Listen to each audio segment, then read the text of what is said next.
What's up everyone, Chris here from Mainly Mesh, and today we're going to be reviewing the Maverik Tank 2.0. The Tank 2.0 is a very exciting redux of one of Maverik's original staple defensive heads. This was a head I thought they were going to remake for years. I believe it might be the longest gap between two releases within this product category. I mean, I guess you could count the Havoc, but it's been a while since we got a new tank.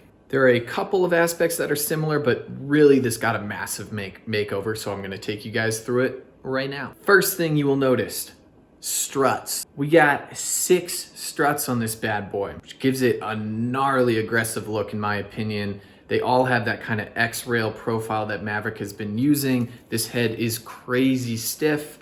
It's weighing it at 5.7 ounces, so it's not crazy heavy either, kind of in that nice defensive weight range. The things the Tank 2.0 maintained were the face shape and the offset. So the Tank 2.0 retained the tank's super wide face shape. It really is that kind of old school, catch everything that comes your way style of face shape. And it also maintained the tank's high pocket focus. Now I've said this time and again, whenever you have this wide of a face shape with that pocket placement trying to push the pocket high, it doesn't really add up. As you can see here, I really tried to make this pocket as high and as deep as possible. This is with Hero 3.0.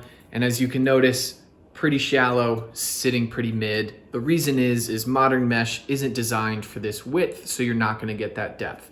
There is a workaround for this, so it's not a complete rejection of this design style. I'm gonna include that in my second stringing tutorial for this head. Spoiler alert, it's using Stringer Shack G3 Ultralight, which has a slightly wider diamond construction, and it really caters to wide heads like this. So you don't have to let that design style keep you away from this head. You just might have to get a little creative with how you string it.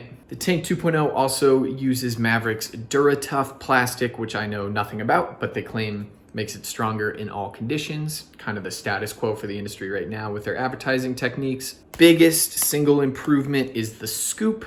Maverik's calling it their ground control scoop, but the biggest weakness in the tank was that it had a very flat scoop, and over time that flat scoop would kind of flare in.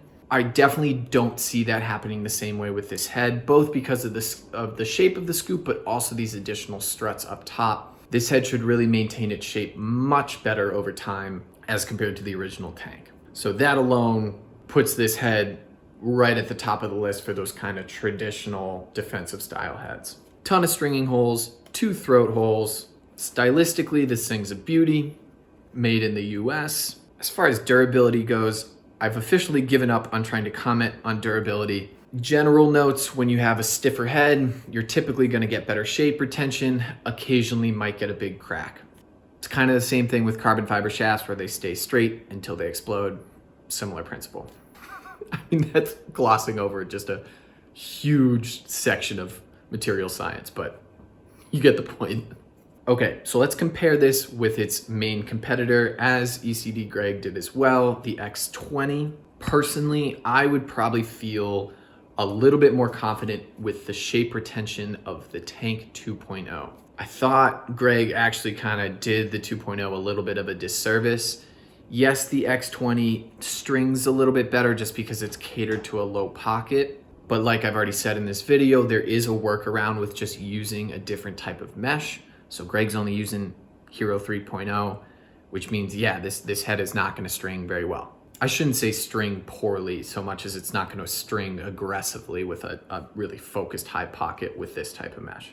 The X20 is a bit lighter, but again, that makes me worry about its shape retention over time for a defensive head. Scoops are about the same number of struts. So I would really look at it more as like, this is the true classic defensive option of a super wide head, catered to high pockets, super stiff, whereas the X20 is similar, catering more towards a low pocket. So I would really just kind of pick your head based on your pocket placement. Again, just being wary over time of shape retention which we're gonna know a lot more about how these heads perform as the season goes on. That's all I have for you guys for right now. As I've teased already, I'm gonna be giving you guys 2 stringing tutorials for this video. So one with your standard mesh, another with Stringer Shack. Hopefully give you guys some good stringing options. But if you have any questions about this head, add them in the comments down below. As usual, make sure you guys like, comment, and subscribe. Thanks so much. I will catch you guys next time.